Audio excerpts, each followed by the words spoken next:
Il est 10h ici à Paris, bienvenue dans la deuxième partie de Parlons-en, votre rendez-vous avec l'info qui prend son temps. D'abord voici quelques-uns des titres de ce jeudi matin. Isoler Téhéran sans alimenter l'embrasement. Les 27 réunis à Bruxelles adoptent de nouvelles sanctions contre la République islamique d'Iran après l'attaque du week-end dernier contre Israël. Il s'agit de freiner notamment la production de drones et de missiles. L'Ukraine suspendue au vote de l'aide américaine au Congrès. Ce sera samedi. Après des mois de blocage, une nouvelle version du texte pourrait peut-être passer à la Chambre des représentants. Malgré les oppositions républicaines, plus de 60 milliards de dollars sont en jeu.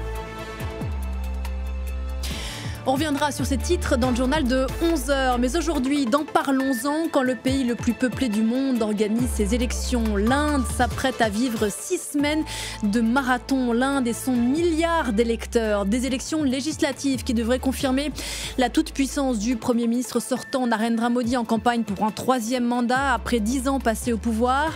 Est-ce la démocratie indienne qui se joue? On pose la question ce matin à notre invité, Mélissa Levaillant, spécialiste de l'Inde, et Alban Alvarez qui sera avec nous dans un instant depuis New Delhi. On a beaucoup de choses à se dire, c'est Parlons-en et c'est parti.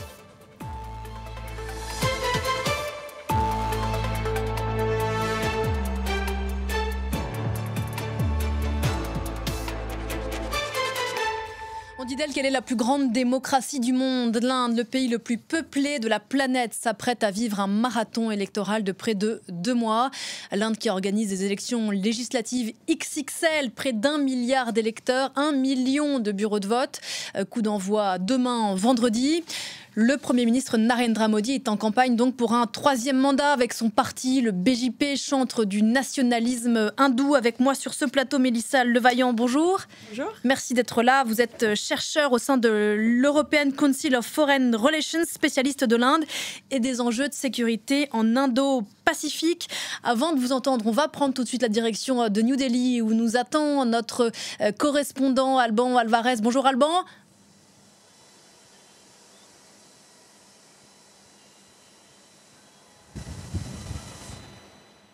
Alors, je ne sais pas si Alban m'entend, en attendant que peut-être la connexion fonctionne. Mélissa Levaillant, on le disait à l'instant, ce sont les 18e élections depuis l'indépendance de l'Inde, un scrutin XXL et des chiffres qui donnent le tournis, 1 milliard d'électeurs. Oui, quasiment 1 milliard d'électeurs qui vont se rendre aux urnes, en sachant que l'Inde est un des pays où le taux de participation est extrêmement élevé. J'ai pas entendu la question. Lors des précédentes élections en 2019, il y avait plus de 60% des gens en capacité de voter qui s'étaient rendus aux urnes. Donc c'est en effet une mobilisation assez massive pour ces élections. Et d'ailleurs, ce taux de participation, vous le disiez, va s'améliorant de scrutin en scrutin. Oui. Ça parle de l'attachement des Indiens à ce processus électoral ? Oui, ça va en s'améliorant. En effet, c'était le taux le plus élevé de participation aux dernières élections. Et on a vu aussi une participation croissante des femmes à ces élections. Donc ça montre aussi une acculturation politique croissante de la population dans son entier. Voilà, on voit quelques chiffres de ces législatives XXL en Inde où on vous retrouve Alban Alvarez. Je crois que la connexion est rétablie. Bonjour Alban, 1 million de bureaux de vote, 6 semaines d'élections, un marathon électoral qui commence dans quelques heures. Absolument, Paulina. Vous imaginez bien que dans un pays qui fait 6 fois la taille de la France et qui est 20 fois plus peuplé, il est impossible d'organiser des élections en une seule journée. Alors le scrutin est découpé en 7 phases, 7 dates différentes qui vont permettre à 960 millions d'électeurs âgés de plus de 18 ans de se rendre aux urnes. Vous l'avez dit, il y aura 1 million de bureaux de vote à chaque phase et plus de 5 millions de machines électroniques qui vont être disséminées à travers le territoire. Certaines de ces machines vont même être acheminées par hélicoptère, à dos de chameau, par bateau dans les zones les plus reculées du pays, que ça soit les sommets de l'Himalaya ou tout simplement les Sundarbans près du West Bengal ou encore dans le désert du Rajasthan. Car en fait, les lois électorales indiennes stipulent que tout électeur doit se trouver au maximum à 2 km d'un bureau de vote. C'est donc une logistique qui est donc colossale. Et puis, il va y avoir quelques innovations, quelques nouveautés cette année, puisque pour lutter notamment contre les fausses informations sur les réseaux sociaux, la Commission électorale indienne va mettre en place une unité de personnes à travers le pays qui vont tout simplement scruter les réseaux sociaux pour alerter, voire même tout simplement des fois pour sanctionner les partis politiques ou les candidats qui tout simplement propageraient des informations qui seraient erronées, fausses ou qui nuiraient à la tenue de ces élections. Et puis il y a aussi des applications qui ont été développées cette année à destination des électeurs, des applications pour savoir où se trouve le bureau de vote le plus proche, mais également pour connaître le passé judiciaire des candidats à ces élections. Et croyez-moi, certains casiers judiciaires sont assez lourds, car déjà en 2019, en moyenne, sur la quasi-totalité des candidats qui se présentaient aux élections législatives de 2019, 40% des candidats, tous partis confondus, avaient été soit tout simplement accusés de séquestration, d'enlèvement, de meurtre et voire même de viol. Alban, on va le dire tout de suite pour pas qu'il n'y ait de faux suspense. Narendra Modi est grandissime favori. Oui, après 10 ans à la tête de l'Inde, on ne peut pas vraiment voir qu'il y a une usure de pouvoir ici.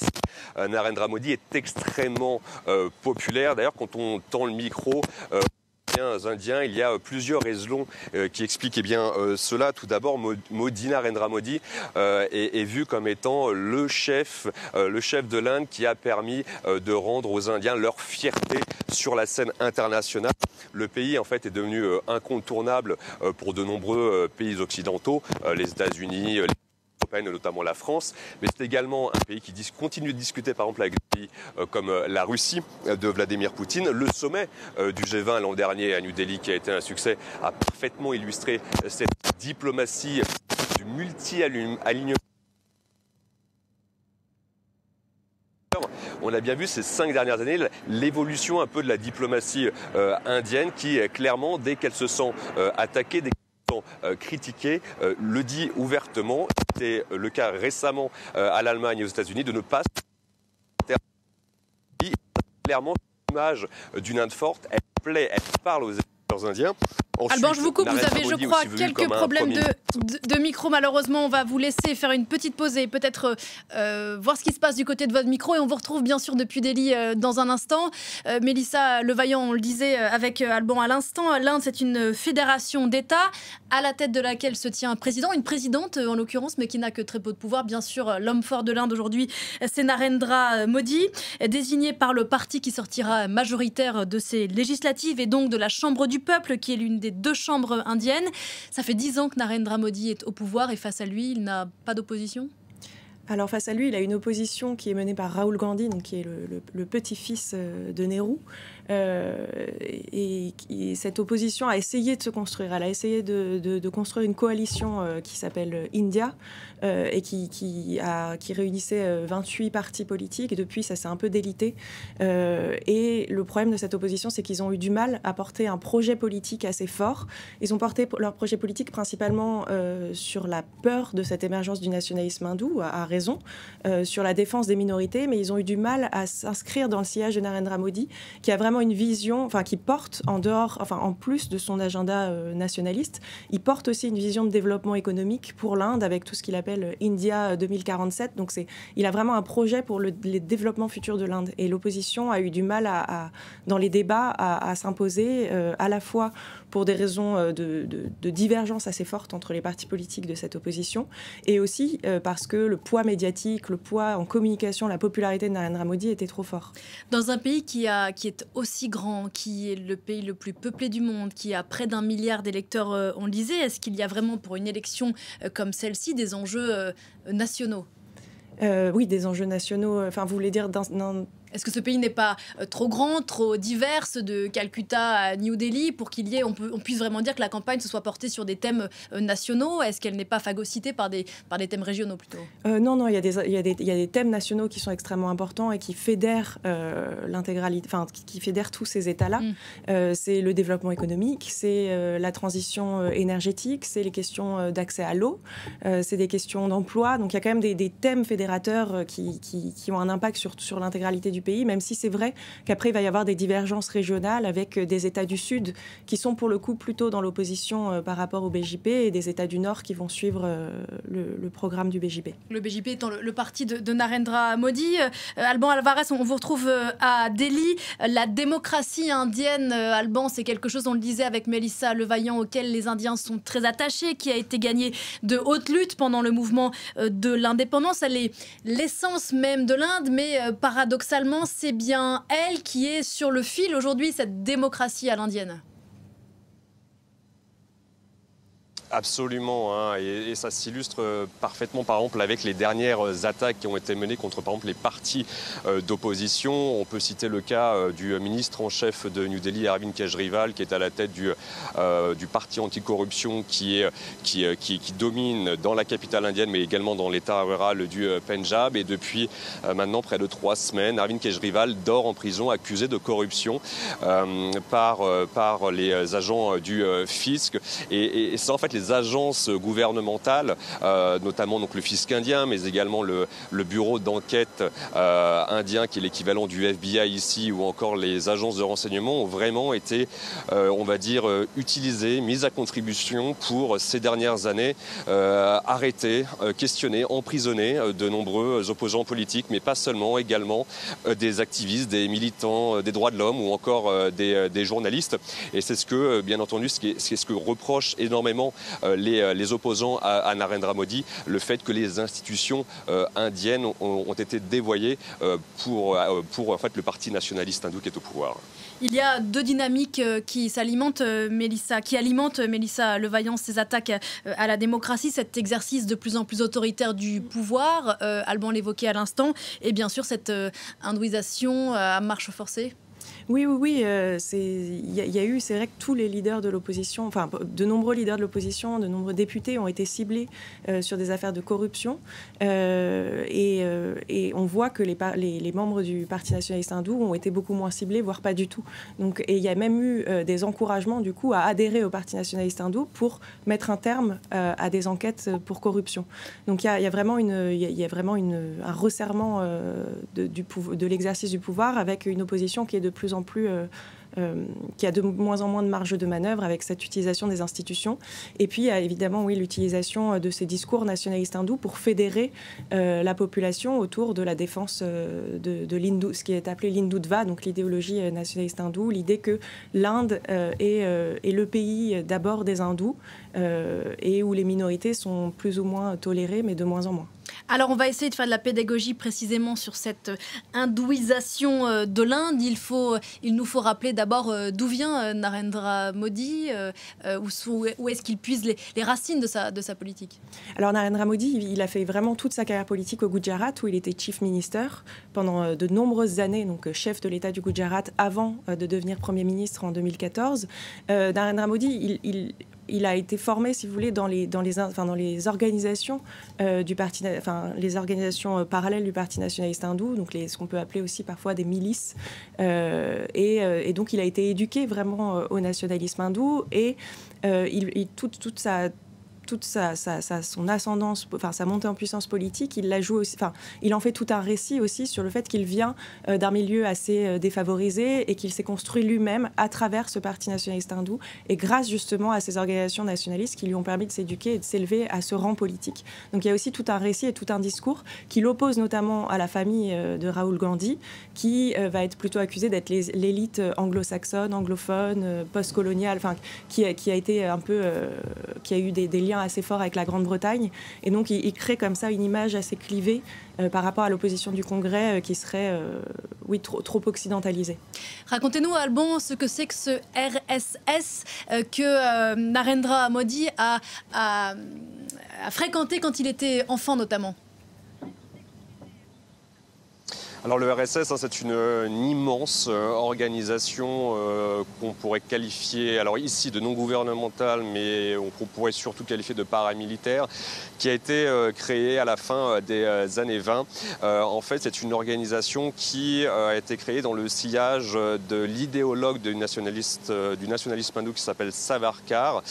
Cet idéologue, qui est considéré ici comme un héros de l'indépendance, notamment par Narendra Modi, s'était dit qu'il bien, tout simplement pour battre les Britanniques, pour faire sortir les Britanniques de l'Inde, il fallait créer tout simplement une nation purement hindoue. Et ensuite, des disciples de Savarkar ont décidé de créer donc ce RSS.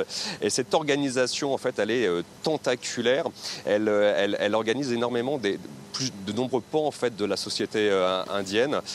C'est une organisation qui a des écoles par exemple pour former on va dire d'une certaine manière un peu militairement des jeunes indiens, des jeunes hindous à se défendre contre une soi-disant menace des chrétiens ou encore des musulmans. Narendra Modi a passé toute sa jeunesse à l'intérieur du RSS.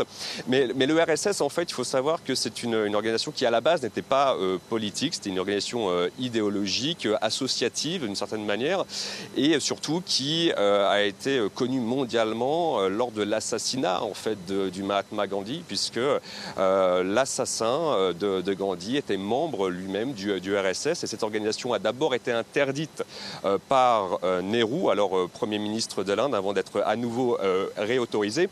Et cette organisation, petit à petit, pour essayer de conquérir le pouvoir, a créé, on va dire, un peu des filiales. Il y a eu une filiale religieuse qui est le VHP, une filiale un peu de jeunesse assez violente qui est le Bajrang Dal, mais surtout la filiale la plus connue désormais, c'est la filiale politique, c'est le BJP qui est né dans les années 70, et avec cette idée petit à petit de remporter des élections et de conquérir le pouvoir, et enfin de mettre en œuvre ce projet de suprémaciste hindou à l'échelle nationale. Le RSS, Mélissa Levaillant, c'est la matrice du discours politique aujourd'hui de Narendra Modi. C'est un discours, Alban a utilisé le mot à l'instant, suprémaciste ? Oui, c'est un discours suprémaciste dans l'idée que c'est toute une pensée ethno-nationaliste, dans l'idée que la nation indienne se construit sur l'identité hindoue. Qu'un bon Indien est un hindou. Et qu'un bon Indien est un hindou. Mais c'est pas suprémaciste dans le sens où il n'y a pas une volonté d'expansion de cette idéologie nationaliste hindoue en dehors des frontières de l'Asie, en dehors de la péninsule sud-asiatique. Mais oui, il y a cette idée que, en tout cas, il y a une hiérarchie des religions et des races, en quelque sorte. En revanche, il y a une politique de discrimination parfaitement assumée de la part du pouvoir, et notamment à l'égard de la minorité musulmane indienne. C'est 15% aujourd'hui les musulmans en Inde. Oui, alors ils ont été attaqués. Alors la discrimination, les musulmans en Inde sont quand même protégés par la Constitution et par les lois qui, pour l'instant, ne différencient pas entre un musulman et un hindou, parce que ça, c'était un attachement, pour le coup, des pères fondateurs de la nation indienne. Mais ils ont été attaqués en pratique. En tout cas, ces dernières années, on a pu voir des attaques contre des bouchers qui étaient accusés de de faire du blanchiment d'argent en faveur du djihad. On a pu voir, il y a eu évidemment ce qui a été très symbolique, l'inauguration du temple Ram. Construit sur des ruines d'une mosquée. Construit sur les ruines d'une mosquée. Il y a des attaques régulières. Et en fait, le souci, c'est que ces attaques vont venir d'associations ou de mouvements civils. Mais ce qu'on reproche au gouvernement de Narendra Modi et au parti nationaliste hindou, c'est de finalement jamais prendre la défense des musulmans et d'être assez silencieux lorsqu'il y a des attaques d'une certaine ampleur qui attaquent les musulmans. Et donc, leur silence les rend complices finalement de toutes ces attaques. Alban, l'islamophobie et les attaques contre les musulmans sont devenues monnaie courante ces dernières années en Inde ? On peut même dire qu'elles ont explosé. Dès l'élection de Narendra Modi en 2014, en fait, Narendra Modi a prononcé un discours contre ce qu'il appelle l'économie rose, la pink economy. En fait, il accusait les opposants politiques ou certaines minorités tout simplement de faire du commerce du bœuf.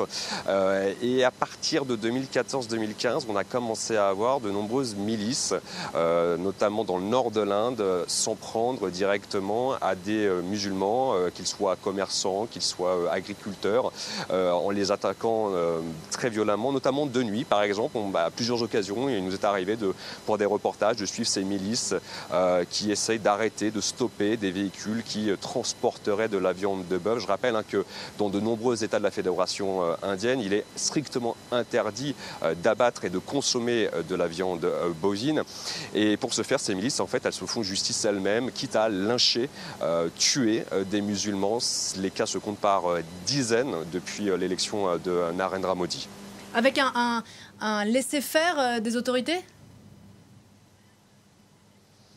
Oui, en fait, il est extrêmement rare qu'il y ait des poursuites judiciaires contre ces milices de la vache sacrée, on va dire, pour citer cet exemple-là. Généralement, il faut attendre la pression médiatique, la pression d'opposants politiques, la pression, bien entendu, des communautés qui sont concernées.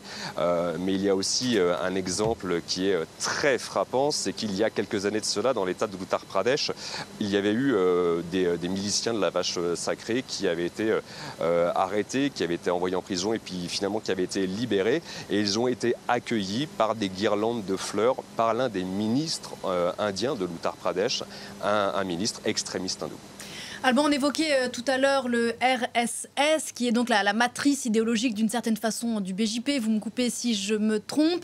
Et cette politique islamophobe menée par les nationalistes hindous, elle passe aussi par une réécriture de l'histoire dans ces écoles, notamment du RSS, une réécriture dans les manuels éducatifs. Absolument. Il faut savoir que le RSS n'a jamais accepté, par exemple, l'actuelle constitution indienne, et notamment quand, quelques années plus tard, sous Indira Gandhi, a été ajouté, par exemple, le terme de séculaire qui veut dire laïque. Et donc, en fait, petit à petit, on sent que le RSS, que ça soit dans les manuels scolaires ou au sein de la société civile, propage son idéologie extrémiste hindoue. Et dans une réforme récente des manuels scolaires, on a pu voir que les manuels d'histoire des collèges et des lycées ont vu se faire supprimer tout simplement des pans entiers de l'histoire moghole, donc de ces sultans empereurs musulmans qui ont conquis toute une partie du sous-continent indien avant la colonisation britannique. On voit donc que ces chapitres ont été par exemple supprimés au profit d'autres chapitres qui glorifient plutôt le passé millénaire d'empire hindou, notamment du sud de l'Inde. Mais le RSS ne vise pas à gommer uniquement que des pans de l'histoire moghole. Par exemple, si on revient au cas de l'assassin du Mahatma Gandhi, il s'avère que Narendra Godse, par exemple, était auparavant présenté comme étant un membre du RSS et comme étant un extrémiste hindou. Et bien, ces lignes ont tout simplement disparu lors de la réforme des manuels scolaires l'année dernière. Mélissa Levaillant, comment est-ce que cette politique radicale et son application, notamment dans le système éducatif, est vécue par les Indiens ? Et reçu? Alors évidemment, selon les classes sociales, il y a des enjeux qui sont différents. Je dirais qu'il y a une grosse partie de l'élite indienne qui soutient quand même tous ces mouvements. On le voit à New Delhi. Alors il y a un Larsen quand je te parle.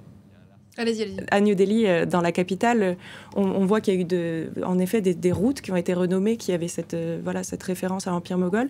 Et en fait, chez les élites indiennes, pas toutes évidemment, mais il y a quand même il y a cette idée que toute cette réécriture, en fait, ils ne le voient pas tant comme une réécriture de l'histoire, mais comme la mise en valeur de l'histoire civilisationnelle de l'Inde, avec, votre correspondant le disait, des références ce qu'on appelle le Mahabharata, qui sont les grandes épopées hindoues, et du coup, la mise en avant de cette histoire-là qui fait la fierté d'une partie de la population et qui est très importante dans l'histoire de l'Inde, c'est vu comme quelque chose d'assez de symboliquement fort qui permet de mettre en valeur l'identité de l'Inde. Après, pour d'autres parties de la population, l'enjeu, c'est pas tant cette réécriture de l'histoire, mais c'est avoir accès, parce qu'il y a quand même encore une population qui est dans l'extrême pauvreté en Inde. Et ce qu'a réussi à faire le parti nationaliste hindou, c'est de permettre l'accès à l'eau potable, par exemple, à une grande partie de la population. Donc, il y a des grands programmes qui ont été mis en place. Ils ont, au moment du Covid, ils ont délivré un certain nombre de sacs de riz et de blé pour les populations les plus pauvres en Inde. Il y a eu une démocratisation de l'accès à des comptes bancaires, de l'accès à des applications digitales. Ce qui permet de détourner le regard sur ce discours. Ça détourne pas tant le regard parce que les deux vont ensemble. C'est pas une façon de détourner le regard, mais c'est que du coup ça c'est populaire, même si on voit que l'économie informelle demeure majoritaire en Inde, qu'il n'y a pas encore d'emploi stable, etc. Il y a quand même, dans le quotidien des personnes, il y a quand même un certain nombre de choses qui ont changé. Et du coup, ça joue quand même de façon extrêmement forte, avec aussi ce soutien à cette idéologie nationaliste qui fédère en intercaste, je dirais. Ce qui était un défi de Narendra Modi, c'est de pouvoir parler à toutes les castes. Et donc, ce discours nationaliste hindou permet de fédérer tout le monde.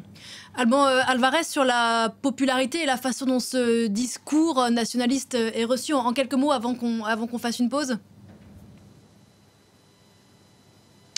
Alors, dans la population indienne, en fait, si vous voulez, la popularité de Narendra Modi, forcément, concernant le nationalisme hindou, elle va toucher des franges, on va dire notamment de l'Inde du Nord, hein, qui est vraiment attachée à cette religion. Mais il y a également d'autres raisons qui expliquent la popularité de Narendra Modi, c'est bien entendu tous les programmes d'aide sociale qu'il a mis en place à destination d'électorats pauvres et féminins. Et puis surtout, toute cette politique de développement d'infrastructures, c'est surtout ça, on va dire, pour lequel l'électorat indien est vraiment reconnaissant envers le Premier ministre, c'est toute cette politique de développement pour pouvoir sortir l'Inde de la pauvreté et faire de l'Inde vraiment une puissance mondiale, un pays qui compte à l'échelle de la planète. Avec un bilan pour l'instant mitigé, on va y revenir juste après la pause, Alban, avec vous depuis Delhi, avec Mélissa Levaillant en plateau. A tout de suite pour la deuxième partie de Parlons-en, consacrée aujourd'hui aux élections indiennes. La deuxième partie de Parlons-en, consacrée aujourd'hui à ces élections XXL qui vont démarrer dans quelques heures en Inde. On en parle avec Alban Alvarez qui est à New Delhi pour France 24, bien sûr, notre correspondant. Rebonjour Alban, et Mélissa Levaillant, spécialiste de l'Inde et des enjeux de sécurité en Indo-Pacifique. Rebonjour à vous et merci encore de participer à ces discussions. On parlait du nationalisme hindou juste avant la pause. Je voudrais qu'on évoque à présent la dimension internationale de l'Inde, et il s'est passé à ce sujet quelque chose d'assez intéressant après le 7 octobre et les attaques du Hamas en Israël. Narendra Modi a été l'un des premiers à condamner les attaques, et puis son parti, le BJP, s'est rapidement, dans le contexte de cette campagne électorale qui à l'époque commençait, s'est rapidement emparé de cette guerre pour la mettre au service de son discours nationaliste. On va revoir, Alban, le sujet que vous avez tourné il y a quelques semaines à ce sujet, et on en parle juste après. Dans la banlieue de New Delhi, ces militants du BJP, le parti nationaliste hindou au pouvoir, s'apprêtent à démarrer leur journée. Il est 12h30. À 13h, nous commençons notre opération sur X. Il faut que le mot dièse Manohar avec les fermiers soit en tête des tendances. Arun Yadav est à la tête de la cellule en charge des réseaux sociaux du BJP dans l'état de l'Haryana. Tous les jours, avec son équipe, il inonde les plateformes comme X ou Meta de messages faisant la promotion de l'action du Premier ministre Narendra Modi. Parmi les tweets abondamment relayés, cette vidéo mise en ligne le 7 octobre dernier par le compte officiel du parti politique, quelques heures à peine après l'attaque du Hamas contre Israël. Visionné plus de 4 millions de fois, ce montage compare la situation dans l'État hébreu à la vague d'attentats perpétrés en Inde avant l'arrivée de Narendra Modi au pouvoir.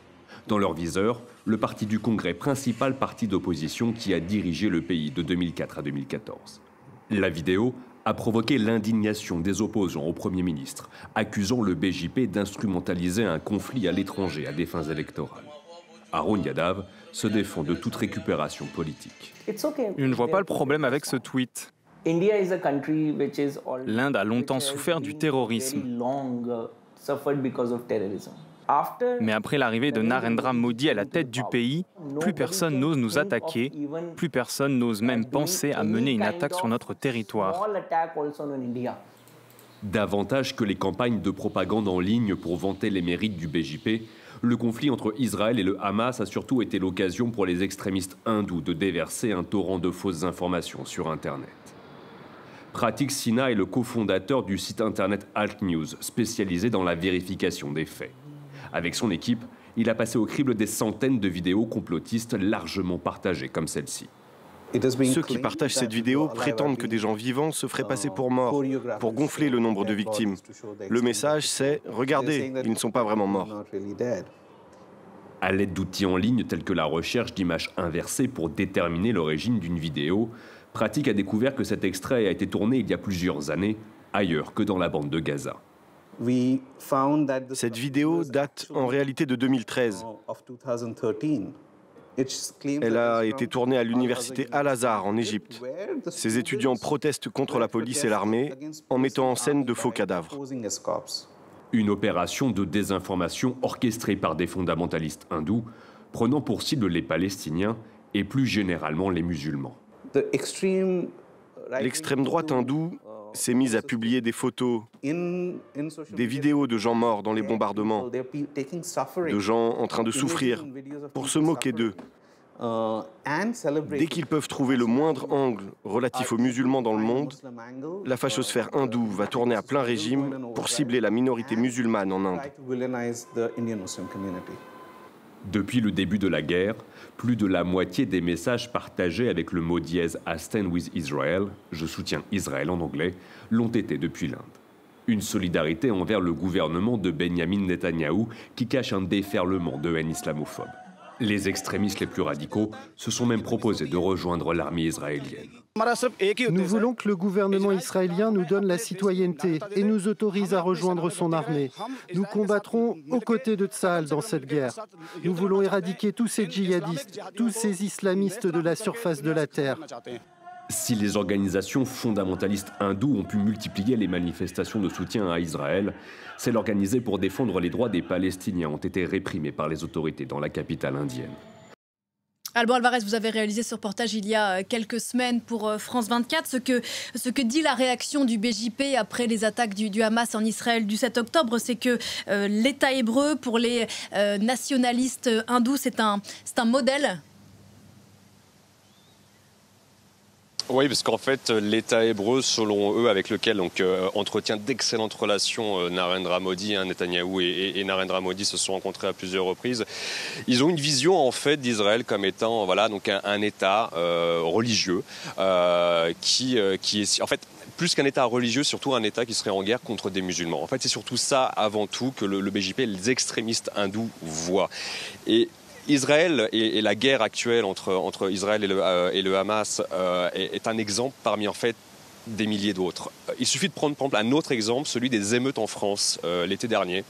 Il y a eu des trolls du BJP, des nationalistes hindous qui également ont publié un torrent de haine, un déferlement d'appels au meurtre de musulmans, prenant pour prétexte en fait les émeutes en France. Donc en fait c'est vraiment une manière très opportuniste de réagir à l'actualité plus que réellement un soutien pour Israël. On pourrait même dire qu'il y a un peu d'un côté la réaction de l'État, du gouvernement de Narendra Modi et de l'autre tous ces fondamentalistes hindous, ces extrémistes, ces armées de trolls en fait qui tous les jours, chaque minute déversent leur haine, leur propagande, les théories du complot contre les musulmans. Ils voient les musulmans comme étant des ennemis qui viennent ici convertir les femmes hindoues pour tout simplement les convertir à l'islam. C'est la théorie du grand remplacement qu'on appelle ici le love djihad et qui est même relayée non seulement sur les réseaux sociaux par les extrémistes hindous, mais également par les télévisions indiennes et notamment toutes ces chaînes d'information en continu qui sont devenues en fait la voix du gouvernement, un véritable outil de propagande. Dont on disait tout à l'heure effectivement que ces médias étaient sévèrement contrôlés par le pouvoir. Opportunisme, Mélissa Levaillant disait Alban Alvarez, c'est aussi ainsi qu'on pourrait qualifier, si on dézoome encore un peu plus, la manière diplomatique de Narendra Modi, qui a réussi à devenir un acteur, je lisais cette expression, du désordre du monde, un peu à la turque, comme Recep Tayyip Erdogan, le dirigeant turc, sans froisser jamais vraiment personne, c'est ça ? Alors, il y a une capacité de l'Inde, mais qui date pas seulement de Narendra Modi, qui date vraiment des années 90 avec l'amorce de la libéralisation économique en Inde et puis le rapprochement indien auprès des États-Unis à la fin de la guerre froide, avec la perte de l'allié de l'URSS pour l'Inde. Il y a cette capacité de l'Inde à faire ce qu'ils appellent du multi-alignement, donc a été théorisé par le ministre des Affaires étrangères indien Subrahmanyam Jaishankar, qui est un grand orateur qui est assez suivi et puis qui porte vraiment la politique du BJP à l'étranger et la politique étrangère de l'Inde. Donc il y a cette capacité à faire du multi-alignement sur le fond, que ce soit pour le Congrès ou pour le Parti nationaliste hindou.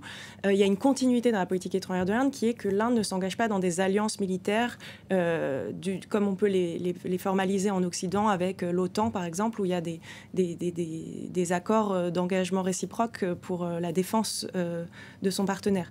L'Inde s'engage dans ce qu'elle appelle des partenariats stratégiques, c'est-à-dire des partenariats à géométrie variable en fonction des intérêts. Et donc ça, c'est quelque chose qui est vraiment dans la continuité de la politique étrangère qui n'est pas propre à Narendra Modi. Après, c'est vrai que Narendra Modi a bénéficié à la fois d'un contexte favorable à l'Inde, puisqu'il y a eu cette montée en puissance de la Chine qui a fait de plus en plus peur aux pays occidentaux, l'émergence de stratégies en Indo-Pacifique, cette volonté des États-Unis et des pays de l'Union européenne à renforcer leur présence dans l'espace Indo-Pacifique et donc à identifier l'Inde comme un partenaire de poids. Il y a eu aussi le Covid qui a accéléré la prise de conscience sur cette trop forte dépendance à l'égard de la Chine dans les domaines économiques et stratégiques. Et du coup, Narendra Modi, en plus de ce contexte favorable, a été extrêmement dynamique pour renforcer des relations qui avaient déjà été amorcées par son prédécesseur Manmohan Singh. Donc on l'a vu, les relations avec les États-Unis sont au plus haut et ils ont vraiment approfondi dans le domaine de la sécurité, de la défense, du partage de renseignements. Les relations avec Israël se sont également fortement renforcées, notamment du fait de cette connivence entre Netanyahou et Narendra Modi, mais aussi avec les pays du Golfe, avec les Émirats arabes unis, avec l'Arabie saoudite. Il y a une personnalisation du pouvoir à la fois en Inde comme dans ces pays du Golfe qui fait que ça a marché, qu'il y a vraiment des relations personnelles qui se sont créées entre Narendra Modi et ces États du Golfe. Et puis avec les pays d'Asie du Sud-Est, avec l'Australie, avec le Japon. Donc voilà, il y a cette capacité de l'Inde, et de Narendra Modi, il a réussi à renforcer ses coopérations tout en maintenant des relations avec, par exemple, la Russie, mais je dirais que c'est plutôt une relation contrainte par le fait qu'il y a une extrême dépendance de l'Inde à l'égard de l'armement russe. Et puis il y a des enjeux de sécurité énergétique où l'Inde a besoin d'importer des hydrocarbures de façon assez importante, qui font que l'Inde a réussi à maintenir ses relations. Et ça, c'est un coup de force en ayant un agenda quand même d'abord national. C'est ça qui est intéressant. Oui, mais ça a toujours été le cas. Les impératifs de développement économique ont toujours été, dans la façon dont les premiers ministres indiens ont vu la politique étrangère historiquement, ils ont toujours mis les impératifs de développement économique en avant et en premier. Make India First Again. Alban Alvarez, Narendra Modi aime à répéter qu'il a fait de son pays la 5e puissance mondiale devant l'ancienne puissance coloniale, le Royaume-Uni. Ça cache, et on l'évoquait rapidement tout à l'heure, une réalité économique de son pays assez différente. Assez diverse, disons. Parce qu'en fait, Narendra Modi, en fait, pour briguer ce 3e mandat, répète inlassablement que l'Inde est la 5e puissance économique mondiale, qu'elle sera d'ici 5 ans la 3e puissance économique mondiale derrière les États-Unis ou encore la Chine. Il a théorisé, on va dire, ce concept ici qu'on appelle le Viksit Bharat, l'Inde développée. Il vise à sortir l'Inde de la pauvreté d'ici 2047, ce qui marquera le 100e anniversaire de l'indépendance de l'Inde. Mais vous l'avez dit, la réalité économique du pays est bien plus complexe que cela. Tout d'abord parce que les chiffres officiels du gouvernement sont assez peu fiables. Il y a beaucoup de chiffres qui ne sont plus publiés ou qui sont publiés partiellement. C'est très compliqué. Le pays est très complexe de toute manière, mais surtout il est très compliqué d'avoir des chiffres fiables. Récemment, par exemple, l'Organisation internationale du travail a révélé dans une étude que 86% des chômeurs étaient des jeunes. Et quand on parle de chômage ici, on parle bien du secteur formel de l'économie. On ne parle pas du secteur informel dont dépend 80 à 90% de l'économie. Et ces jeunes qui constituent, les moins de 25 ans constituent plus de la moitié de la population de l'Inde. C'est très simple, on tend leur micro et ils n'ont pas de travail ou tout simplement doivent cumuler plusieurs petits boulots qui ne font pas partie du secteur formel. Et donc ils survivent. Et puis il y a également, parce qu'on parle toujours de l'Inde, avec ses ingénieurs, ses médecins, cette Inde de la Silicon Valley, du sud de l'Inde, de Bangalore, des call centers. Le souci, c'est que de plus en plus de jeunes Indiens qui sortent diplômés de grandes écoles ne trouvent pas de travail. Alors certains cherchent tout simplement à immigrer aux États-Unis, au Canada, en Europe, en Australie. Donc ce sont autant de cerveaux en fait qui partent du pays. Et surtout, il y a pour une catégorie d'Indiens qui n'a pas forcément eu accès à ces grandes écoles ou qui n'ont pas un niveau d'anglais suffisant pour pouvoir aller dans ces écoles, eh bien, il y a énormément de jeunes Indiens qui se tournent vers ce qu'on appelle ici les government jobs, c'est-à-dire les postes de fonctionnaires. Attention, on ne parle pas de hauts fonctionnaires, on parle des postes, par exemple, dans les chemins de fer pour être balayeur dans une gare. Et les derniers concours de cette fonction publique pour être soit policier, enseignant ou même conducteur de train. Les derniers concours ont eu lieu il y a 4 ans. Il y a eu 36 000 postes à pourvoir pour 18 millions de candidats. À l'image de la grandeur, du gigantisme de ce pays. Le mot de la fin avec vous, Mélissa Levaillant. S'il n'y a pas vraiment de suspense quant à la probable reconduction de Narendra Modi, en quoi ces élections représentent un enjeu, et pour l'Inde et pour le monde? On l'a dit, c'est l'un des grands rendez-vous de cette année électorale incroyable 2024 dans le monde entier. Alors ça va être un enjeu justement, c'est ce que disait Alban, il y a un problème énorme de chômage en Inde, il y a un problème du fait que depuis 2014 finalement Narendra Modi sur un point de vue économique n'a pas tenu ses promesses, donc aujourd'hui on sait qu'il va être réélu et je pense que l'enjeu ça va être est-ce qu'il va réussir à corriger le tir et à permettre un développement économique sain de son pays, et puis sur la scène internationale l'enjeu ça va être de voir comment cette affirmation de cette puissance indienne va se traduire. Est-ce que ça va se traduire par un renforcement encore plus grand des relations avec les États-Unis? A priori, c'est la tendance que ça prend. Mais voilà, comment l'Inde aussi, dans les organisations multilatérales et sur des grands conflits comme l'intervention russe en Ukraine ou la guerre entre Israël et Gaza, va se positionner par la suite. Merci infiniment d'avoir passé cette émission avec nous. Mélissa Levaillant, chercheur senior au sein de l'European Council on Foreign Relations, spécialiste de l'Inde et des enjeux de sécurité en Indo-Pacifique. Merci Alban. Merci beaucoup.